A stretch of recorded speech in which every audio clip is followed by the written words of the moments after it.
Durante décadas, olhamos para as estrelas em busca de respostas, exploramos Marte, enviamos sondas a Júpiter, ouvimos sinais do espaço profundo, mas, enquanto buscávamos explicações para os mistérios do universo lá fora, esquecemos de olhar para o que estava bem abaixo de nós, dentro da nossa própria órbita. Existe um lugar no planeta Terra onde satélites morrem em silêncio, uma região que interfere nos sistemas mais avançados da tecnologia humana, como se algo ou alguém lá embaixo desejasse permanecer oculto. Essa zona é real, tem nome técnico, coordenadas exatas e estatísticas que assustam até os cientistas mais céticos. É chamada de Anomalia do Atlântico Sul, uma falha magnética que se estende sobre um trecho aparentemente comum do oceano entre a América do Sul e a África, mas o que acontece lá está longe de ser comum. Equipamentos desligam, dados desaparecem, astronautas relatam interferências misteriosas, agências espaciais tratam o assunto com silêncio cauteloso e a mídia quase nunca menciona. O que há de tão perigoso nessa parte do céu que faz a própria NASA desviar sua rota?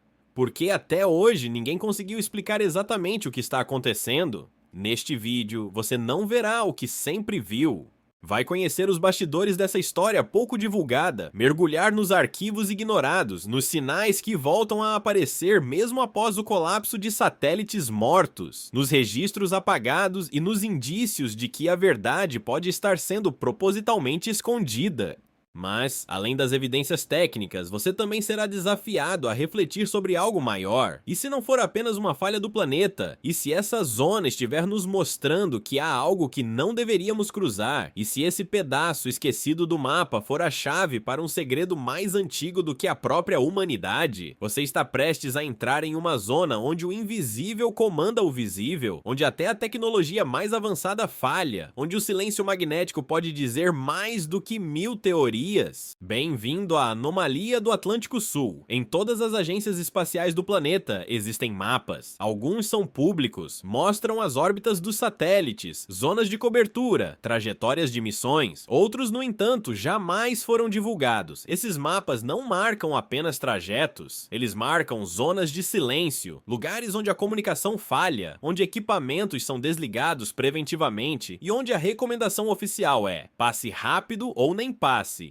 A Anomalia do Atlântico Sul é a mais importante dessas zonas, e talvez a mais temida. Ela aparece em relatórios da NASA, da ESA, da Roscosmos, da JAXA, sempre envolta por protocolos de contenção e frases impessoais como redução de risco ou manutenção da integridade dos sistemas. Mas a verdade é que nenhum engenheiro confia plenamente em sobrevoar aquela região sem consequências. O espaço aéreo sobre o Atlântico Sul é considerado tecnicamente limpo, sem tempestades solares, sem campos eletromagnéticos externos, sem tráfego orbital intenso. Ainda assim, o comportamento dos satélites ali é tão anômalo que mapas internos dessas agências incluem alertas em vermelho vivo, em códigos reservados a situações de emergência. O público não tem acesso a esses mapas, mas funcionários que trabalharam em missões confidenciais revelaram que existe uma janela horária onde os riscos aumentam, um intervalo de poucas horas em que a TAS pulsa com maior intensidade, causando interferências que não obedecem a nenhum padrão meteorológico, orbital ou magnético conhecido. Há quem diga que essa janela é compatível com determinados alinhamentos entre o núcleo da Terra e um ponto celeste ainda não identificado. Outros defendem que há algo estacionado naquela órbita baixa, invisível aos nossos sensores, mas suficientemente poderoso para alterar campos eletromagnéticos à sua volta. Nenhuma dessas hipóteses foi confirmada, mas também nenhuma foi descartada. Em 2006, um mapa interno da ESA vazou acidentalmente em uma publicação científica. Ele marcava 3 zonas críticas no planeta, uma sobre o Polo Norte, outra sobre a Indonésia, e a terceira com destaque absoluto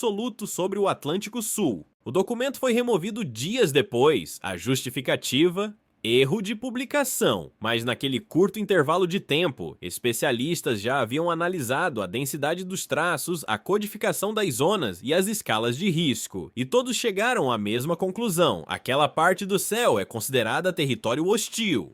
Mas por que algo sobre a Terra se comportaria como um campo de guerra invisível? Por que a região de maior risco está sobre um oceano aparentemente calmo? E por que os dados mais recentes sugerem que essa zona está se expandindo? No final de 2023, um novo mapa foi finalizado. Ele não foi vazado, não foi publicado, mas algumas coordenadas foram citadas em reuniões técnicas. E o que se diz por trás das portas trancadas é mais assustador do que qualquer relatório. A anomalia pode deixar de ser apenas uma zona e se tornar uma sombra que vai crescer sobre nós. O telescópio espacial Hubble é um dos instrumentos mais precisos já criados pela humanidade. Orbitando acima da atmosfera, longe das interferências terrestres, ele foi projetado para capturar imagens claras e limpas do cosmos. Mas, em uma noite aparentemente comum, o Hubble piscou. E esse piscar não foi um erro técnico, foi um alerta. Durante uma de suas passagens sobre o Atlântico Sul, o telescópio desligou seus sistemas de forma abrupta, como se tivesse cruzado uma barreira invisível. Por protocolo, os engenheiros assumiram uma falha de energia, reiniciaram os sistemas, calibraram os sensores, verificaram os registros de radiação solar, mas não encontraram nada de anormal. Exceto uma coisa, a mesma falha havia ocorrido em missões anteriores, sempre no mesmo local.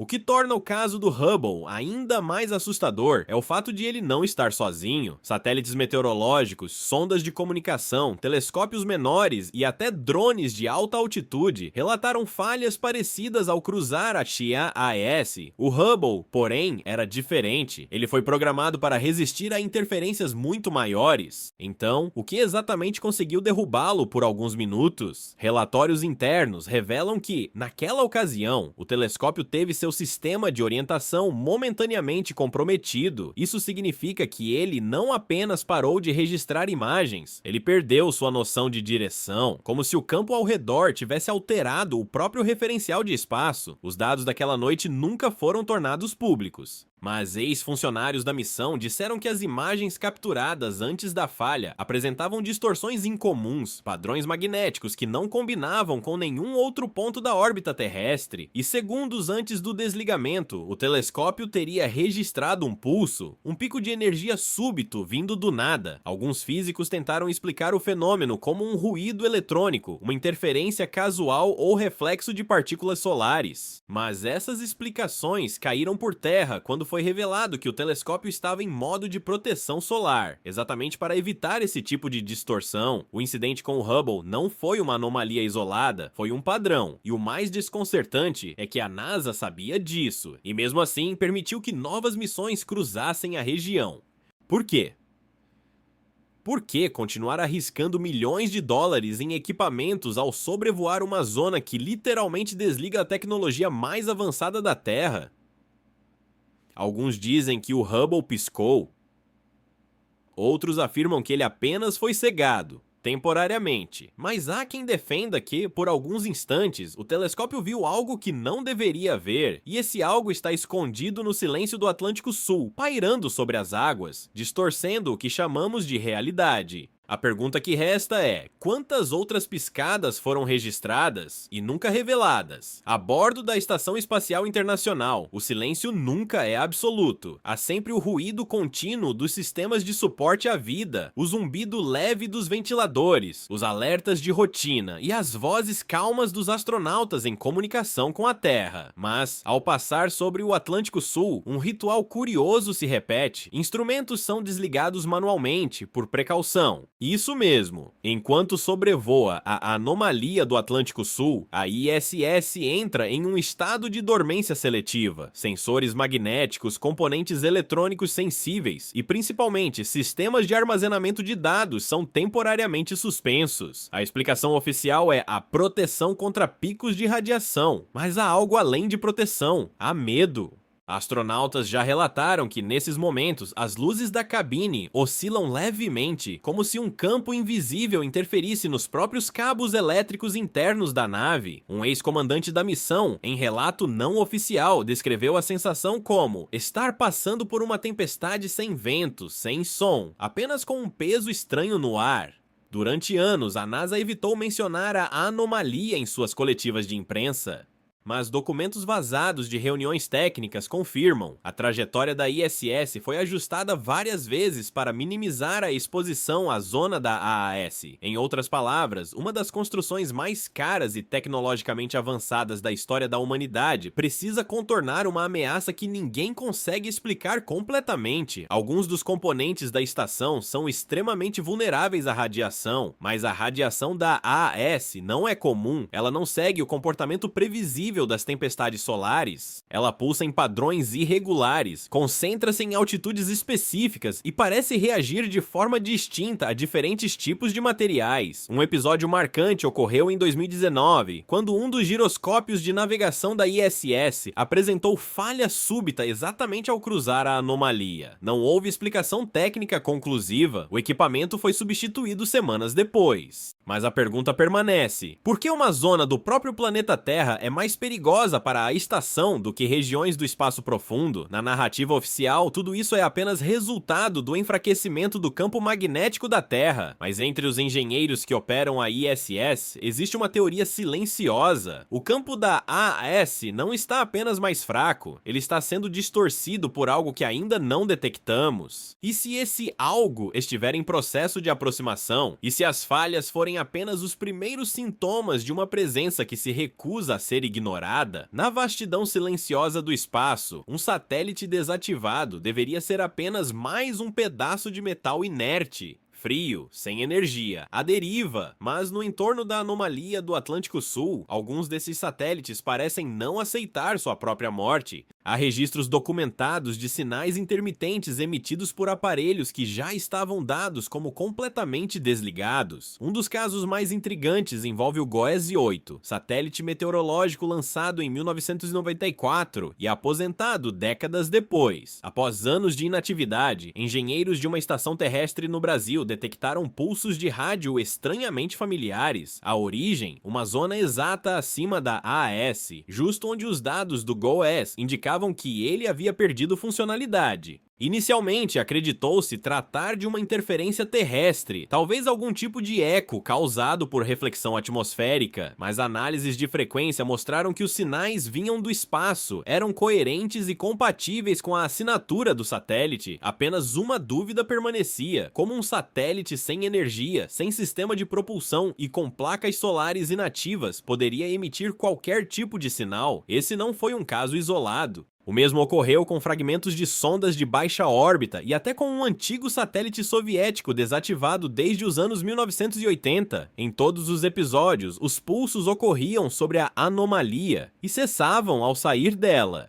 Seriam reativações espontâneas, sobras de carga elétrica induzida pelo campo magnético, ou estariam esses equipamentos sendo ativados por uma fonte externa desconhecida, como se fossem catalisadores de algo maior? Há quem defenda uma teoria radical, a de que a anomalia não é um defeito no campo magnético da Terra, mas sim um tipo de interface entre dimensões eletromagnéticas, uma rachadura no véu entre o visível e o invisível, onde até a matéria morta pode ecoar brevemente como se fosse despertada por uma frequência que não compreendemos. Imagine isso: equipamentos que não deveriam mais funcionar voltando à vida apenas ao entrar em uma faixa específica do planeta. Sinais que surgem do nada, atravessam nossa atmosfera e depois desaparecem como fantasmas digitais. Esses satélites mortos-vivos desafiam nossas leis da física e abrem um novo tipo de pergunta. Será que o Atlântico Sul está nos mostrando que energia e memória são mais persistentes do que imaginamos? Ou pior, será que estamos sendo escutados, analisados e respondidos? Quando falamos da anomalia do Atlântico Sul, a maioria das teorias aponta para o espaço, satélites, radiações, falhas eletrônicas em órbita.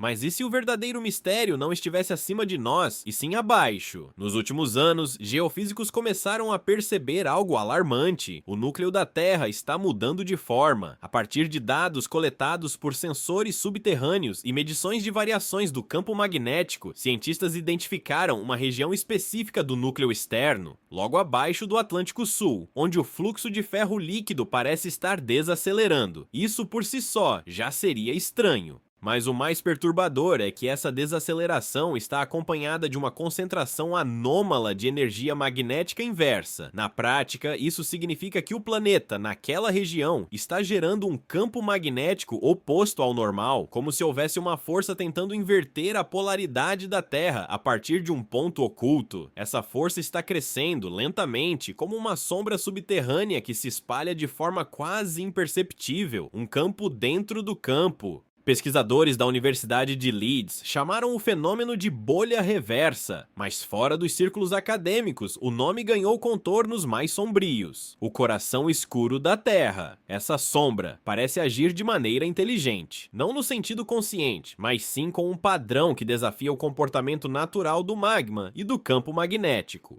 Ela pulsa em ritmos irregulares, interage com estruturas minerais específicas e, segundo alguns modelos, poderia ser responsável por deslocar lentamente os polos magnéticos do planeta. A ligação com a anomalia do Atlântico Sul é direta. É nessa exata região que o campo magnético da Terra é mais fraco. E agora sabemos que isso não é uma consequência da atividade solar ou de partículas carregadas no espaço, é algo vindo de dentro, do coração líquido e incandescente que pulsa sob nossos pés. Alguns cientistas alertam que se a sombra reversa continuar crescendo, poderemos testemunhar um evento de proporções geológicas inéditas, uma inversão total dos polos magnéticos, o que colocaria satélites, telecomunicações, redes elétricas e até o comportamento animal em colapso temporário. Mas há quem acredite que essa inversão já começou. Que a anomalia do Atlântico Sul não é um fenômeno isolado, mas sim o primeiro sinal visível de uma transformação profunda que vem se gestando há milhares de anos e que agora começa a tocar a superfície. Se for verdade, então a pergunta não é mais se isso vai nos afetar. A pergunta é: quando? Quando um fenômeno afeta satélites, sondas, telescópios e até a Estação Espacial Internacional, espera-se que as principais agências espaciais do mundo estejam em constante investigação, divulgando relatórios, publicando estudos, convocando conferências. Mas quando se trata da anomalia do Atlântico Sul, a atitude da NASA é uma só: silêncio. Desde os primeiros registros de falhas técnicas naquela região, a agência norte-americana tem mantido um padrão de resposta evasiva. Em entrevistas públicas, limitam-se a chamar o fenômeno de perturbação magnética localizada. Nenhuma explicação detalhada, nenhuma confirmação de risco, apenas notas genéricas que tranquilizam sem esclarecer. Mas documentos internos revelam outra história. Em 2007, um relatório técnico detalhado vazou acidentalmente em uma base de dados científica. Ele descrevia picos de interferência anômalos não compatíveis com radiação solar conhecida e sugeria discretamente a reconfiguração das rotas de missões sensíveis para evitar a zona da anomalia. Dias depois, o documento foi removido do sistema, substituído por uma versão editada, mais enxuta, mais vaga, menos alarmante. Outros arquivos de missões específicas, como a do satélite SAMPEX e da sonda HESI, desapareceram por completo de registros públicos. Pesquisadores independentes que solicitaram esses dados sob leis de transparência relataram respostas inconclusivas, arquivos corrompidos ou simplesmente ignorados. Isso levanta uma questão inevitável. O que exatamente a NASA está tentando esconder? Não seria a primeira vez que uma agência espacial filtra informações em nome da segurança nacional, mas nesse caso, a omissão tem um efeito colateral grave. Ela alimenta o medo, a desconfiança e as teorias que vão além da ciência convencional. Alguns ex-funcionários afirmam em off que os dados reais da anomalia revelam comportamentos que não se encaixam em nenhuma simulação atual de campo magnético terrestre. Outros insinuam a existência de um protocolo interno chamado Zona 113, que trataria de ocorrências anômalas de natureza não explicável, especialmente aquelas com potencial de impacto geopolítico. O mais curioso é que, enquanto a NASA silencia, outras agências começam a falar. A ESA, a JAXA e centros independentes de geofísica têm divulgado relatórios que, embora técnicos, confirmam o enfraquecimento acelerado do campo naquela região, e a inconsistência entre as versões oficiais começa a gritar se há algo oculto na anomalia do Atlântico Sul. O silêncio da NASA não é apenas suspeito, é parte da história, porque no final, o que não é dito pode revelar mais do que qualquer comunicado público. E talvez a pergunta real não seja o que eles escondem, mas sim, por que temos tanto medo de descobrir? Nem toda tecnologia moderna é capaz de detectar o invisível, mas o instinto animal. Esse, muitas vezes, capta o que o ser humano ignora, e no caso da anomalia do Atlântico Sul, é justamente esse instinto que tem chamado a atenção de biólogos, oceanógrafos e até militares. Isso porque comportamentos anômalos de animais marinhos, aves migratórias e até espécies terrestres têm sido registrados em torno da zona afetada. Golfinhos que evitam certas áreas do oceano sem explicação, cardumes inteiros que mudam rotas milenares, baleias encalhando misteriosamente nas praias da Namíbia e do sul do Brasil, exatamente no eixo da anomalia. E o mais estranho, tudo isso ocorre sem mudança climática, sem alterações de temperatura, sem fator ambiental detectável. Aves migratórias que costumam usar o campo magnético terrestre como guia natural de navegação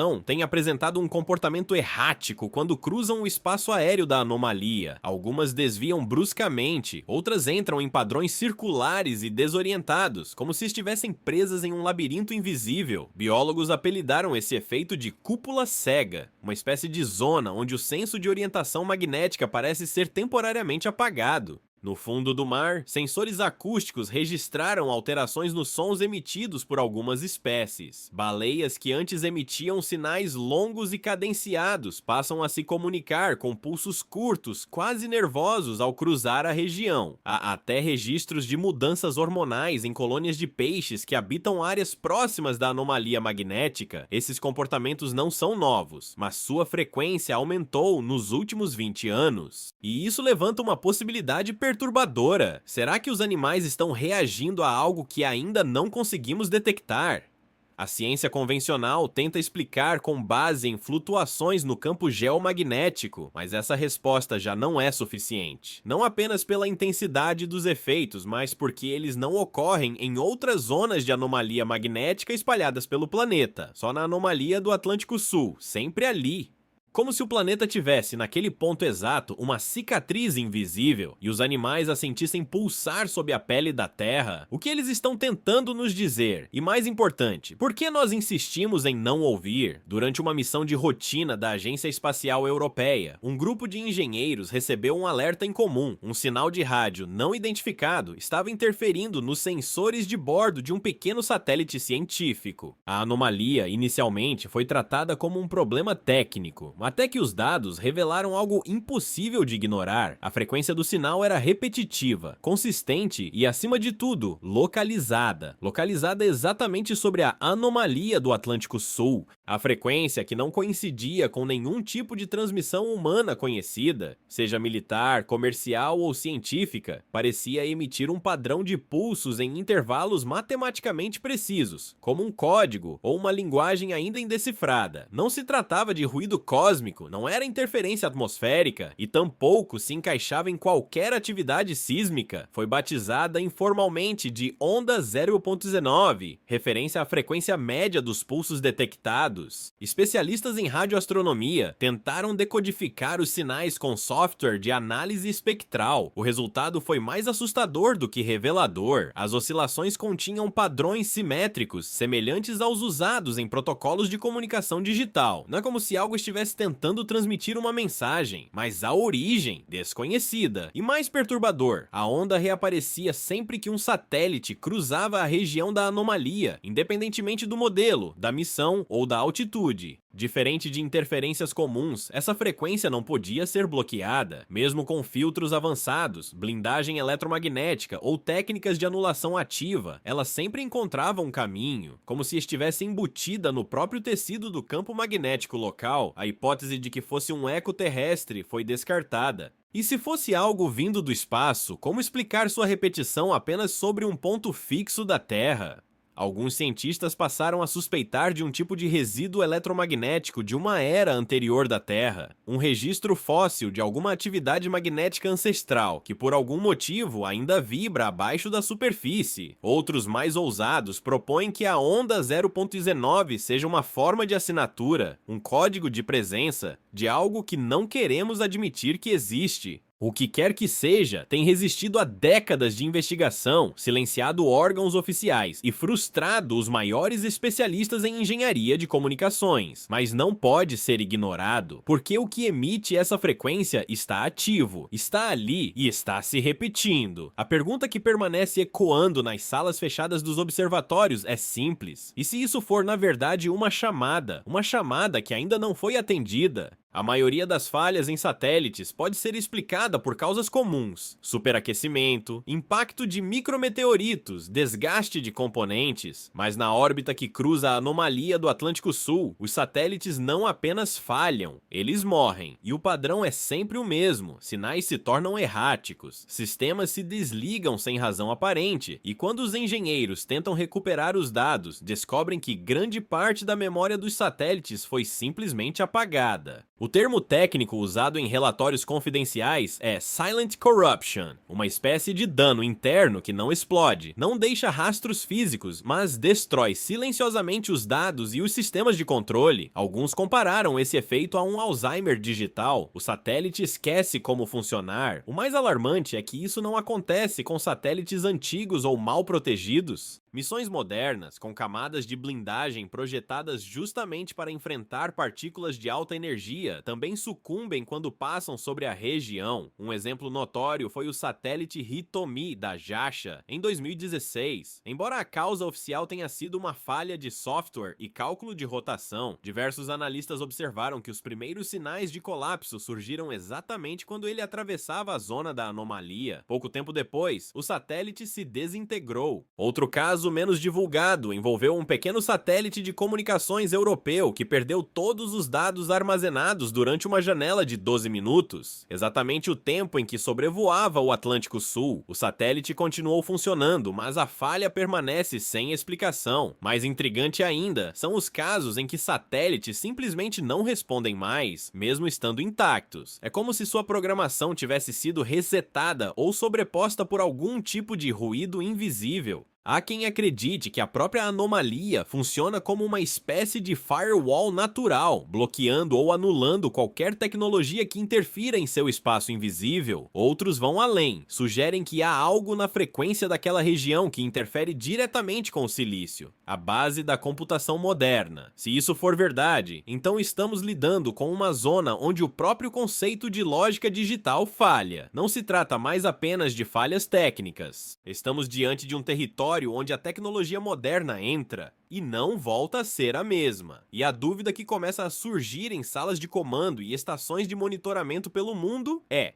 quantas dessas falhas foram realmente acidentes? E quantas foram avisos? Desde que foi descoberto em 1958, o cinturão de Van Allen é conhecido como uma gigantesca armadura invisível que protege a Terra contra partículas solares destrutivas. Duas camadas, formadas por campos magnéticos intensos, capturam e desviam radiações cósmicas que poderiam destruir nossa atmosfera, mas essa proteção não é uniforme. E é exatamente sobre o Atlântico Sul que ela se rompe. A anomalia do Atlântico Sul, segundo estudos recentes, é o ponto onde o cinturão interno se aproxima perigosamente da superfície da Terra, mergulhando mais fundo na atmosfera do que em qualquer outro lugar do planeta.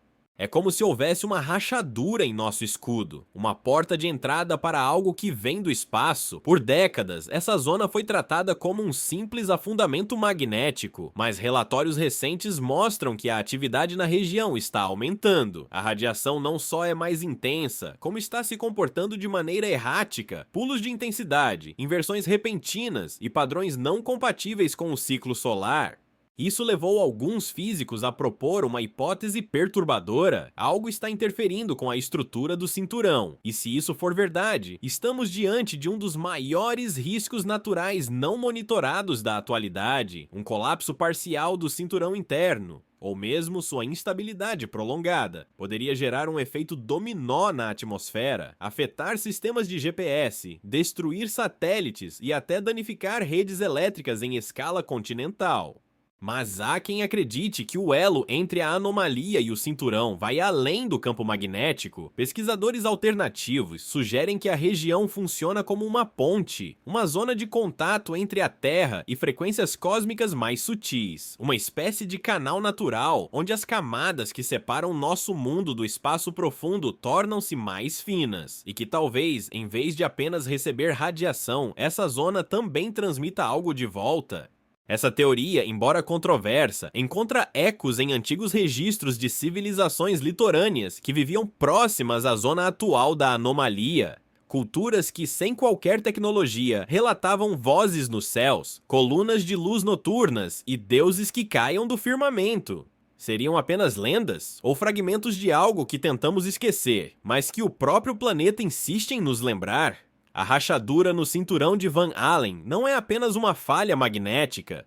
Ela pode ser uma cicatriz do próprio tempo cósmico, e toda cicatriz em algum momento volta a doer. Nem todas as missões espaciais entram para os registros públicos. Algumas operam sob silêncio absoluto, sem comunicados, sem imprensa, e com objetivos que raramente são revelados, nem mesmo aos cientistas envolvidos nas etapas finais. Uma dessas missões partiu em 1997, oficialmente como um teste de instrumentação atmosférica, mas seu trajeto, curiosamente, se concentrava quase exclusivamente sobre a anomalia do Atlântico Sul. O satélite, identificado apenas como CXIS-3, era pequeno, de operação experimental, lançado por uma parceria entre agências espaciais e uma organização privada de pesquisa avançada. Por meses, ele transmitiu dados normais, variações de campo magnético, densidade de partículas, leitura de radiação, até que, repentinamente, desapareceu. Nenhum sinal de colapso, nenhuma queda registrada.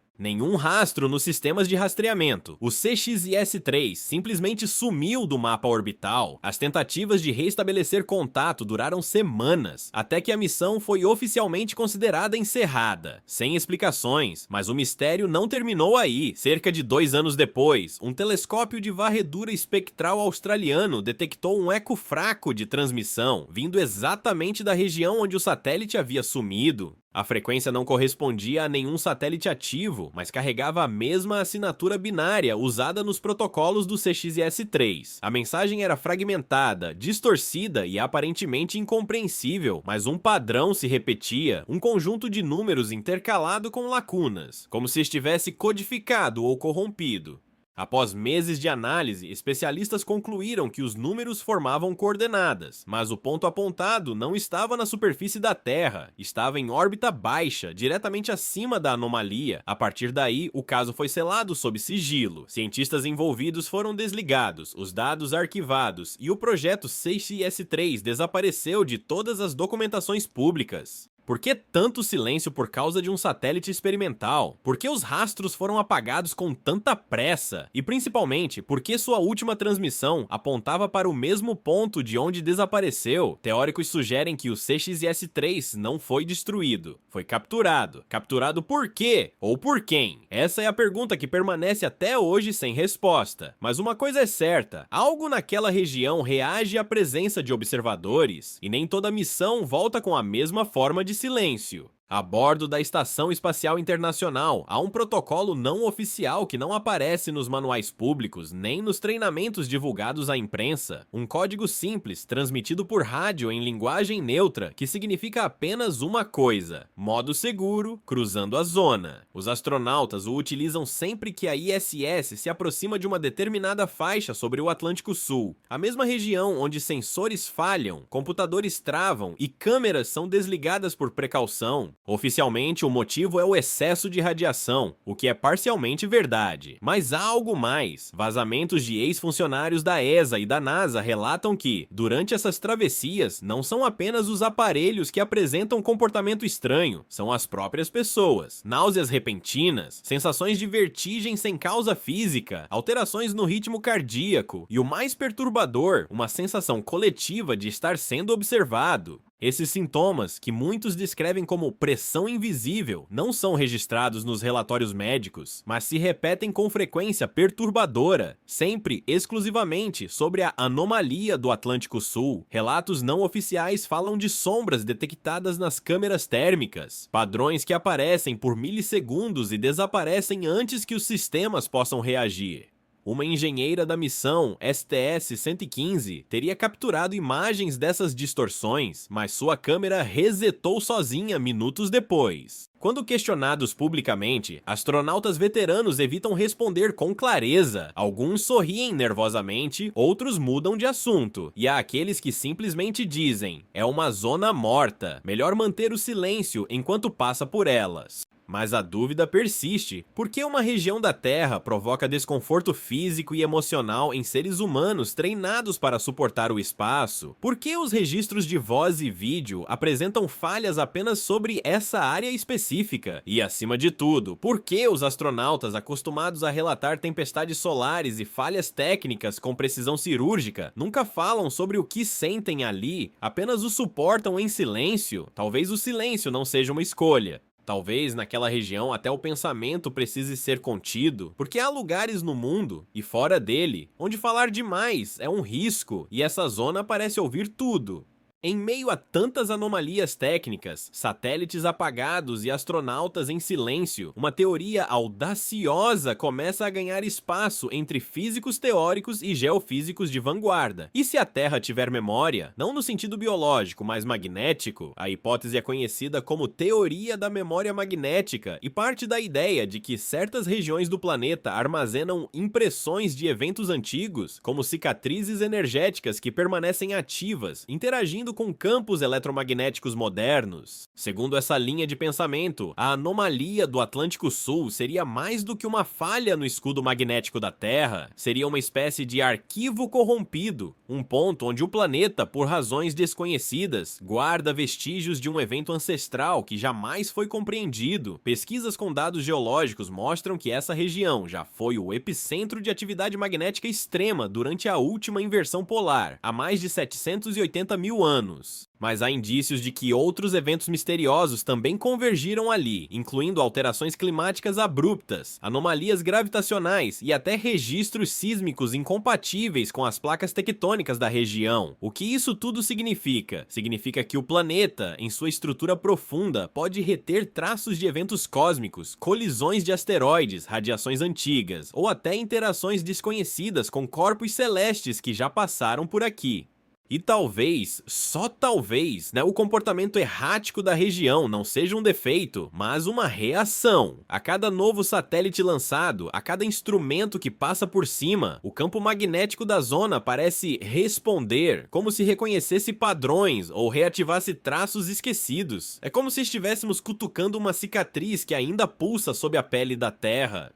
Essa hipótese levanta uma questão assustadora. E se não estamos apenas observando a anomalia, mas sendo observados por ela? Se o planeta é capaz de guardar traumas magnéticos, o que exatamente aconteceu nessa região para gerar tamanha instabilidade? E mais importante, por que isso parece estar voltando à superfície agora? Talvez estejamos lidando não com um erro da natureza, mas com um segredo antigo tentando se relembrar de nós. No início dos anos 2000, uma missão europeia de monitoramento ambiental lançou uma pequena sonda experimental com o objetivo de testar câmeras de alta sensibilidade em órbita baixa. O equipamento, batizado de Eclíptica 7, fazia varreduras constantes da atmosfera em busca de padrões climáticos, emissão de gases e interações entre correntes de ar e radiação solar. Tudo ocorria conforme o planejado, até que a sonda sobrevoou, por acaso, a região da anomalia do Atlântico Sul. Nos minutos seguintes, o sistema de controle de imagens da Eclíptica 7 começou a enviar registros incomuns, fotografias em preto e branco, repletas de ruídos estáticos, exibiam formas geométricas não identificadas sobre a curvatura da Terra. Algumas pareciam círculos irregulares, outras prismas flutuantes. Em uma das imagens, há algo que lembra a sombra de uma estrutura massiva pairando sobre as nuvens, como se não estivesse no céu, mas sobreposto à própria atmosfera.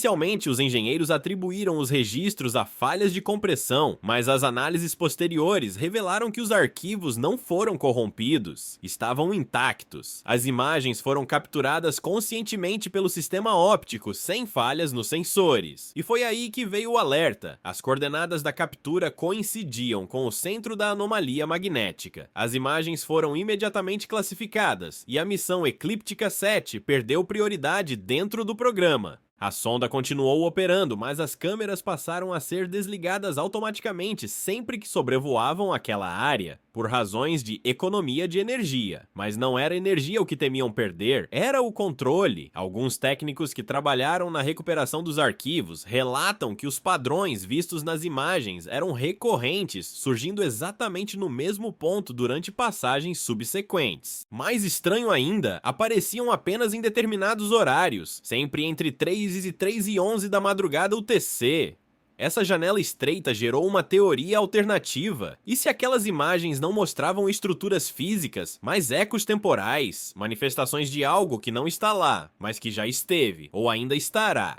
Um pesquisador ousou afirmar que aquilo era uma forma de assombração atmosférica, e onde o próprio espaço-tempo reverbera eventos não lineares, um espelho do que nossa mente ainda não consegue conceber. A sonda fotografou o impossível, mas o mais perturbador é que essas imagens não sumiram, estão arquivadas, guardadas, esperando alguém ousar olhar de novo. A Terra, em sua vastidão, é cruzada por forças que não vemos. Campos magnéticos, correntes de partículas, pulsações gravitacionais, tudo se move, gira e interage como uma sinfonia silenciosa. Mas o que aconteceria se todas essas linhas invisíveis, por um capricho do cosmos, se encontrassem num único ponto? Para alguns cientistas independentes, esse ponto existe e tem nome: Anomalia do Atlântico Sul. Estudos recentes de magnetotelúrica, uma técnica que mapeia correntes subterrâneas induzidas por campos eletromagnéticos, revelaram algo inédito. A região da anomalia apresenta uma sobreposição rara de condutividade, distorção de campo e reverberação subatômica. Em termos simples, ela amplifica tudo o que a atravessa, não apenas partículas, mas frequências, sinais, dados. É como se fosse um espelho de múltiplas camadas, curvando o espaço em sua própria lógica.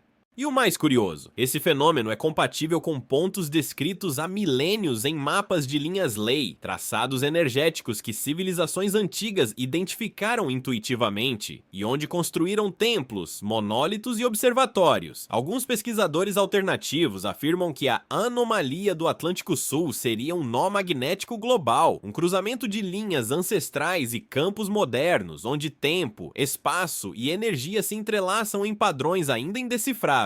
A física tradicional hesita em validar essas ideias, mas mesmo os mais céticos não conseguem explicar por que sinais de baixa frequência registrados na região às vezes coincidem com alterações inexplicáveis em relógios atômicos, sensores de navegação e até registros de ondas cerebrais de pilotos sobrevoando o local. É como se, por alguns instantes, a Terra piscasse. E se tudo isso for verdade, então talvez a anomalia do Atlântico Sul não seja um erro, nem uma fraqueza do campo magnético. Talvez seja uma chave, ou pior, uma tranca, esperando para ser aberta. Mas quem teria criado algo assim? E o que acontece quando todas as forças convergem no mesmo instante? Talvez a resposta esteja além do que nossa ciência atual pode alcançar. Mas uma coisa é certa, esse lugar não é normal, nunca foi.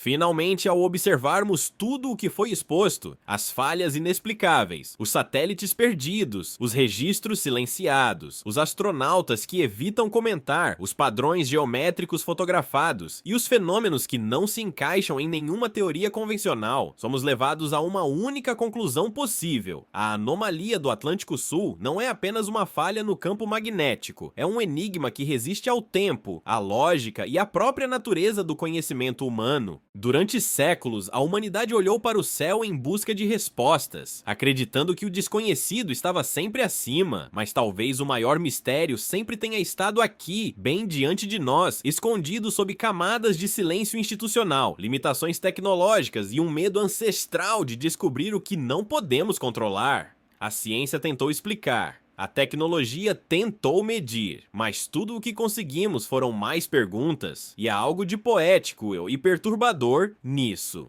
Saber que há uma região no planeta onde nada funciona como deveria, onde o espaço distorce, o tempo escapa e a matéria parece hesitar em obedecer às leis conhecidas, talvez seja o último lembrete de que a Terra ainda guarda segredos, que mesmo em uma era de dados, satélites e inteligência artificial, existem lugares que nos encaram de volta e que, ao contrário do que acreditamos, não somos nós que os investigamos, são eles que decidem quando e como se revelar. O Atlântico Sul segue ali. Silencioso, imperturbável, mas todos os dias, cientistas observam seus gráficos com apreensão, porque sabem que não se pode prever aquilo que nunca foi completamente compreendido, e se um dia algo despertar ali, talvez seja tarde demais para desligar os sensores, ou para voltar atrás.